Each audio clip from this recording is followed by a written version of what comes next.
Folks, if we talk about traditional physical gold, it is indeed a store of value.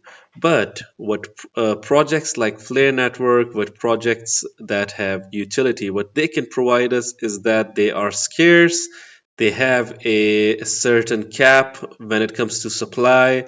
The scarcity is what will mitigate inflation in the long haul.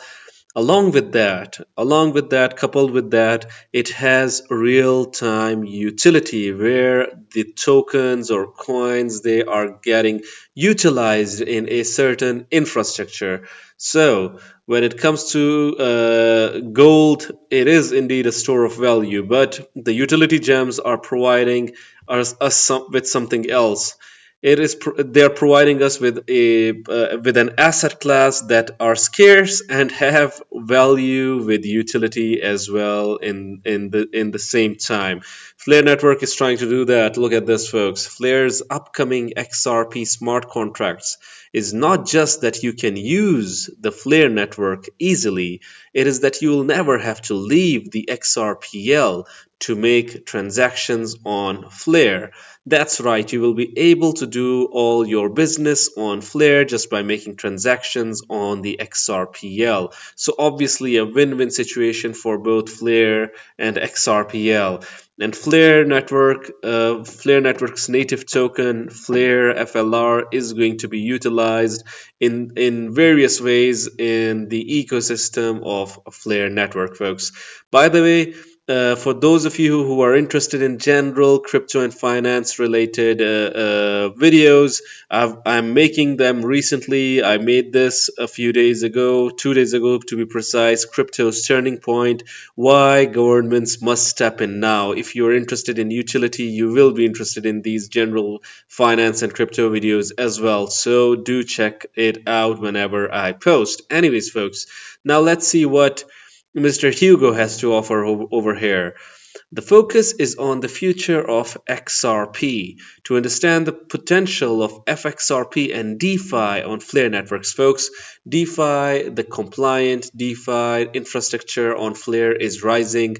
The total value locked is rising, folks, and a good layer one has to have a good DeFi infrastructure, period, folks. So let's rewind to Hugo Filian's presentation from our Do More for Less event in Singapore. A really interesting 6-minute overview, folks. So I wanted to bring this to light. Check this out as to what Hugo has to offer. By the way, if we talk about Dubai, UAE, folks, UAE, the Middle East, they are really, really bullish when it comes to digital assets and crypto in general, folks. Hugo Filian, the co-founder of Flare. So at Flare, we're building an integrated stack for data interoperability and... Just a moment, let's see what is written over here. Earning crypto made easy. More markets helps you earn yield on your idle assets. Obviously, folks, when it comes to passive income ideas, DeFi, it gives us loads of opportunities, and obviously when it comes to Flare networks, it always has one of the best reward mechanisms. Who doesn't like passive income? Anyways, let's continue.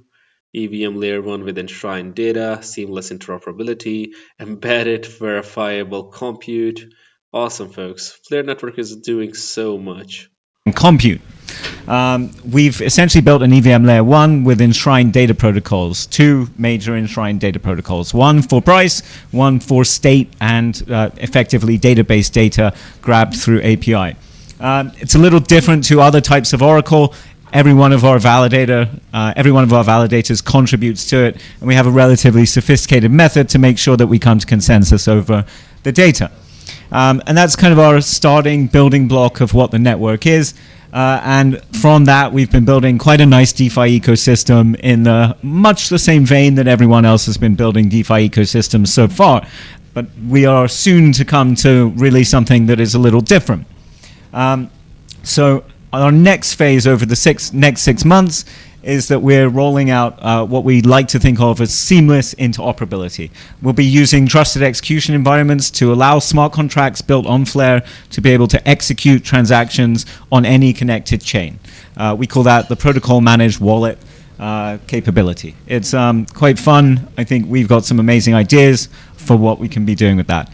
Then we'll be adding a sort of more embedded general compute layer to Flare, again through TEs, so that you'll be able to extend what you can do with smart contracts quite handily with privacy. And we think it has nice applications to ML and AI. But most importantly, we think it makes DeFi way more interesting over the long term and brings in compliance, especially when you have real-world assets. So our focus is, for now, it's basically DeFi with assets like XRP. So we are effectively what we like to think of as one of the first major XRP-fied chains. We were built and we airdropped our token largely to the XRP community because we think it's a huge untapped market for DeFi. And ahead of launching XRP, which we launched last week on Thursday, we have built out a fully fledged DeFi ecosystem. But we'll be extending from XRP in the coming years to Bitcoin, Doge, and other non-smart contract assets.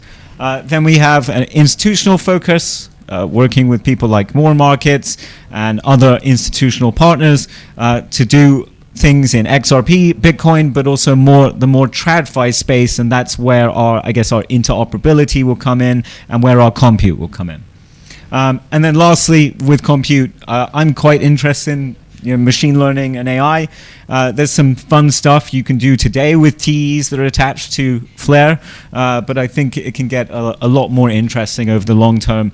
Although finding a viable and economic use case for crypto AI is still an open question. So just give you a bit of background on our existing DeFi ecosystem. We have pretty much all the primitives. We got 3 different types of Uniswap v3 DEX. We've got 2 types of perpetual futures. One which is called Flamix, which I quite like because it lets you use your collateral, any token you want as collateral, and I think that's going to be quite cool for the XRP that is brought to Flare, because you'll be able to take a perpetuals position, collateralize with XRP. Then we got lending, borrowing, traditional lending markets in the sort of compound variety, but then more neo lending markets like the ones we all know, but I don't want to name the names, coming very soon. We've got liquid restaking, both for our own token through Scepter, and then probably most importantly, Firelight, which is a liquid restaking protocol specifically built for XRP. And of course, it's not staking in the traditional manner, but we call it an ESS, an economically secured service. But it's built to really replicate a staking-like risk level with, staking-like, once you stake, the manager of the pool can't just do whatever they like. So it's not a vault structure, it's much closer to a staking structure. Then we have yield trading, Spectre will be launching soon, and then a CDP. So you'll be able to effectively collateralize your XRP into a dollar-based stablecoin. So we think that's the basis of XRPFi. We have built that out ahead of launching XRP on Flare, and when we started, we put aside a very large amount of our token to be able to incentivize this. So other people will be replicating XRPFi on their chains, but they're not going to have the war chest that we have to actually make it work. We've got about $400 million worth of war chest in order to make it work. And then, so why am I here today? Because More Markets is building, I think, one of the things I think many of us know about XRP is that, Folks, the best part about this is Flare will be the origin of on-chain yield for More Markets. People oftentimes say that Flare is doing nothing than being a use case generator for XRP, but folks, to be very honest, Flare goes way beyond that. If we look at Chainlink, for instance, although it is built on top of Ethereum, it has still made a really big name for itself. But when it comes to Flare Network, folks, it is Chainlink Plus, because although it has got enshrined oracles, it has got an interoperability infrastructure innate It is also a layer 1 with smart contracts, and along with that, FSX is just a small part of what it is doing, folks. If we look at it over here, look at this. Man, this Oracle problem keeps showing its head. So, if we talk about oracles and Flare network, how it can resolve these issues, then you'll understand what Flare can provide in the long haul. Look at this, almost like there aren't alternative ways to mitigate this issue. Let us check this out. The Moonwell protocol was exploited via a Chainlink Oracle malfunction that reported secondary market prices leading to a $1 million loss. So imagine, folks, $1 million loss over here. But in the long haul, if this industry goes big, if it goes mainstream, if it gains mass adoption, do you think that people are willing to lose tens and hundreds of millions of dollars in one exploit?